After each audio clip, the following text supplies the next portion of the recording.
பரிசுத்த ஆவியானவர் நம்ம கூட இருந்தால் அவர் என்ன செய்கிறாராம், அதை நம்ம எப்படி கண்டுகொள்ள முடியும்? ஆவியானவர் நமக்குள்ளே வாசம் பண்ணினால் அதுக்கு ஒரு அடையாளம் இருக்குது.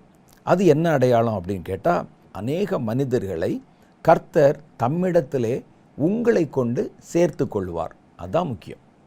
அப்போ இன்றைக்கி நிறைய பேரை பார்க்குறோம், அபிஷேகம் பெற்றோன்னு சொல்கிறாங்க, துதிக்கிறாங்க, சத்தம் போடுறாங்க, எல்லாம் பண்ணுறாங்க. ஆனால் ஊழியத்துக்குன்னு ஒரு சின்ன துரும்பை கூட அசைப்பதில்லை.